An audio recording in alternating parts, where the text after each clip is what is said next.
What? This is the final chapter? How is this the final chapter?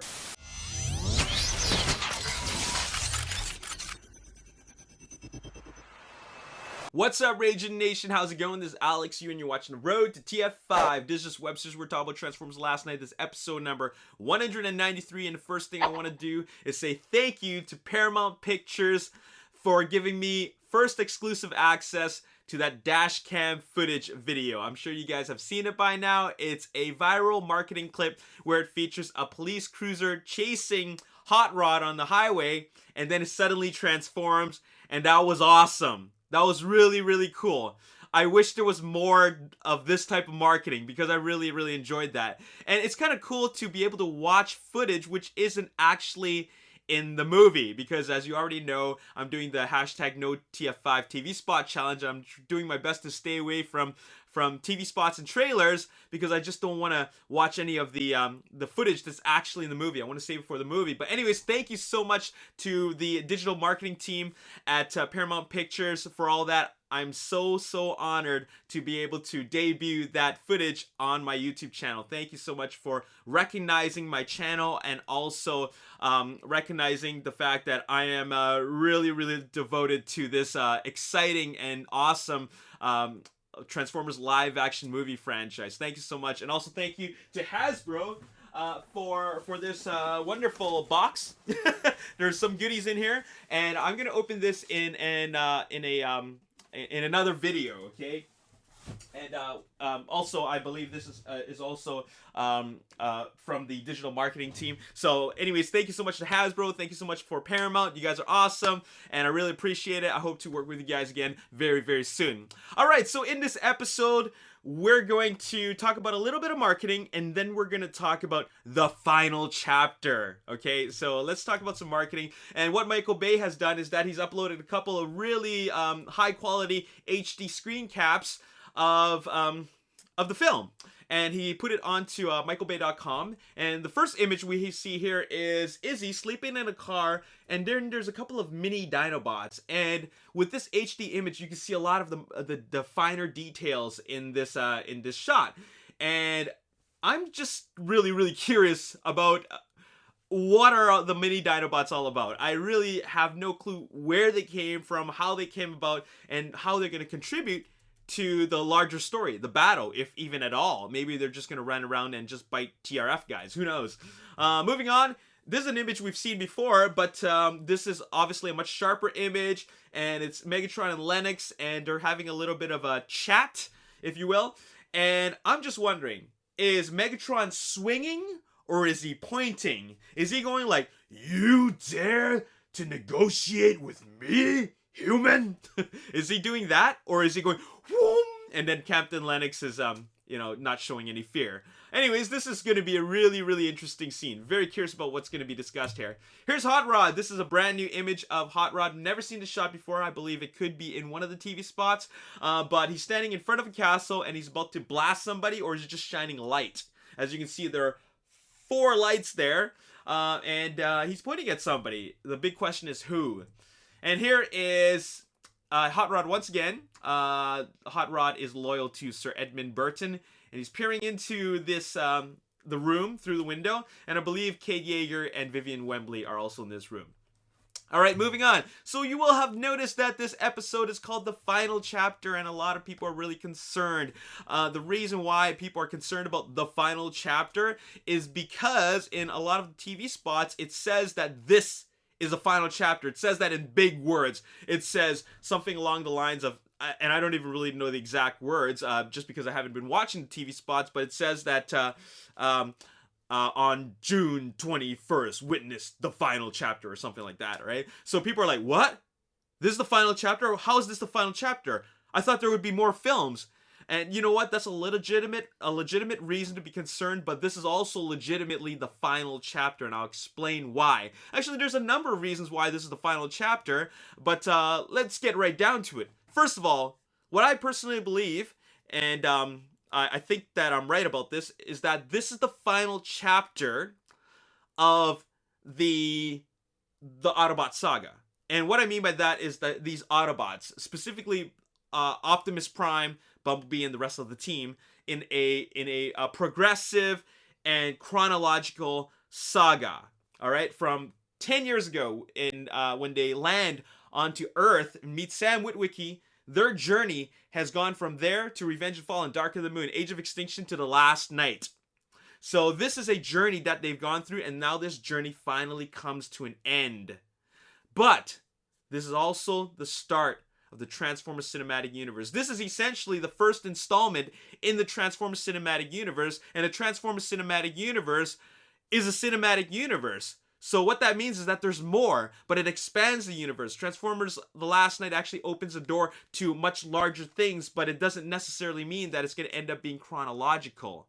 So this is where it ends chronologically. It's very interesting because the first three films were essentially the Witwicky trilogy. Age of Extinction kind of felt like a prequel to the cinematic universe, and essentially it is. And then Transformers The Last Night is what begins the cinematic universe. And where it begins is where Optimus Prime's journey ends. So, of course, we know that we got the cinematic universe, which continues with Bumblebee, the solo film in 2018, and then the animated Cybertron prequel in 2019. And then we don't know what happens beyond that, but there are rumors, or rather there has been a suggestion from Lorenzo de Bonaventura that there would be a story that could be set in ancient Rome. The Transformers have landed all over the world at different times since humans have existed, even dinosaurs even. So you know where I'm going with this, right? So that means that they don't really have plans to continue the story of Optimus Prime beyond that. They haven't talked about it. Well, actually, the writers may have talked about it, but Michael Bay really doesn't have anything to do with that. He might dare to be an executive producer or a producer, but essentially he's not there to provide much more creative input, so therefore he doesn't know what's going to happen beyond that. That's only between the writers, the studio executives, and Hasbro. Brian Goldner, maybe he has a little bit of input of where he wants to go because he wants to sell different toys, you know what I'm saying? But that's what's going on with that. That is the final chapter. But now we're going to see a whole new era of a different style of Transformers films. Which leads me to talk about Michael Bay's departure. Now, he said it many times that he's not coming back to the next one and the next one and the next one. Let me just recap how everything went down. And that is, he didn't want to direct Revenge of the Fallen because Paramount didn't put his film, Transformers, on Blu-ray. They only put it on HD DVD, which was during the digital the high definition wars between Toshiba and Sony, right? So he said, "What? No Blu-ray for me? No Blu-ray for my film, Transformers? No Transformers 2 for me?" But then he ended up coming back to Transformers Revenge of the Fallen. As for Transformers Dark of the Moon, he actually didn't even want to do Dark of the Moon right away. Paramount actually locked in the date, but he said, "What the hell? I'm not doing that. I'm not ready." But then eventually they convinced him with bags of money, so then he signed back on board. As for Age of Extinction, now he wasn't sure if he wanted to come back. He just wasn't sure. But he wasn't going to lock himself out of the franchise, so he decided that I'm going to do Pain and Gain first, and then I'll do Age of Extinction, which is what ended up happening. And as for Transformers Last Night, he also still didn't say, oh yeah, he did say that Age of Extinction would be his last. He did say that. But then he saw all the fans lining up for the Transformers ride, and then he realized, you know what? This is my baby. I gotta come back. But first, I'm going to do 13 hours first, and then I'll direct Transformers Last Night. And then he said, I'm going to go out with a bang. Now, this is something that he said at the, I believe he said it at the live Transformers fan event. And this is what he had to say. "These movies that I've done, they are massive movies. They take a lot out of you." Bay said when we asked if he was finally for real this time, stepping away from the Transformers franchise, "I've done it enough and I've had a great time doing it. I'm going out with a bang on this one, and I feel like you gotta go out while you're ahead. You know, I think I've had a good run. I've got a lot of other movies I want to do." I just read a very bloody Hitman movie that was a page turner. This seems like a fun one to do. I love doing 13 hours. I love doing Pain and Gain. I think it'll be something more serious and more adult, I guess. this means that he wants to go back to his roots. And what is his roots? R-rated action films. Bad Boys 2, The Rock, Pain and Gain, 13 Hours. He loves doing films like that, and he's just got that kind of, I guess, that vision, because he likes making violent but fun action movies, as we've seen from those films in the past, and he wants to go back into that. And these films, and by these films, I mean the Transformers films, these are huge undertakings. They are draining, mentally, physically, and emotionally. So I think that he's done a lot of work, and this time I really believe him. Before, I believed him, but then he kept on coming back, and then later on I decided that, you know what, I don't believe him anymore. But this time, he's speaking publicly about it. He's speaking to an audience. He's making a big announcement about it. He's not coming back. As for the other times he said, he never actually made a public announcement about it. A lot of what he said is really just from an interview or just something that picked up in conversation. But this is something that he's speaking publicly about. And this time, I'm really believing him. I really do believe that he's not coming back. So that's it for him. And therefore, all he's going to do is be serving as an executive producer or producer. And he doesn't even know what has gone on in that writer's room beyond what he's already done. So he's not part of that. At this point, you know who's carrying this franchise?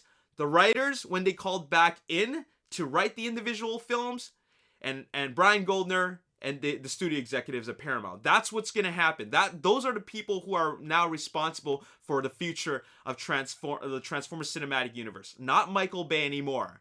But I'm excited about it. I'm excited about the new direction. I'm excited for Travis Knight, and I'm excited about that Cybertron prequel. And the way I think the Cybertron prequel is going to end is that once the battle is over, like the War and Fall of Cybertron, we're going to see all these protoforms, like these comets, like just go all over Earth and at different times. And then that'll be the end of the film. And I'm like, okay, this is awesome. This is going to open the door to so many different stories. And we're going to be really, really excited about that. All right. So another piece of evidence which shows you that the era is over for the Autobot Saga, and this really is the final chapter, is because not only is Michael Bay departing from Transformers Last Night, but Mark Wahlberg's story is up. I mean, Mark Wahlberg's contract is up. The Mark Wahlberg story is done. This is essentially the biggest film he's ever done, and he's done with it. His contract is up. He actually only really signed on for Age of Extinction and Last Night, and that's it. So when speaking with what show is that? The Graham, is it the Graham Norton show?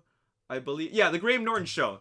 So when speaking at the Graham Norton show, he actually mentioned that he's done with it. He says, I got my life back. Mark Wahlberg reveals that Transformers 5 will be the last one for him, and there you have it. So the Kate Yeager story is done. So there are a lot of other stories that are going to happen. It's kind of like what Star Wars is doing with the anthology films, like Rogue One. We saw Jyn Erso's story, and then the next film is the Han Solo story. So there are all these individual stories, and I think that's the exact same thing that Paramount's going to do with Transformers. So there you have it. This is the end of a saga. It's going to be very interesting. It's going to be also a little bit sad. But at the end of the day, this is a new beginning. This is a new beginning for the franchise, and I'm excited for it. Anyways, I'm going to give a big shout out to the very last of the Kneel Before Optimus Prime photos. This is the last time I'm doing shout outs for them. Anya, Adam, Zach, and it's Wonder Woman kneeling before Optimus Prime. Or is it Optimus Prime kneeling before Wonder Woman? Anyways, fantastic photo. I love it. Also, a big shout out to Isabella Moner, Gage Robinson, Spencer Fraser, Esau Salfro, Nick Walsh, Tanner Fishies, and also this isn't a Kneel Before Optimus Prime photo. This was at I think this was Phoenix Comic Con, and big shout out to Michaela with Squeaks. All right, so there you have it. Final shout out actually goes out to Courtney Richardson from the Arizona Autobots, and she had a request for me that I'd like to fulfill, and that is I want to give a big shout out to your buddy. I actually don't know his name, but unfortunately, this buddy of Courtney, he actually lost his job, and then or he, a she? Actually, I don't. Oh, it's a he. Yeah, he lost his job, which is really, really unfortunate.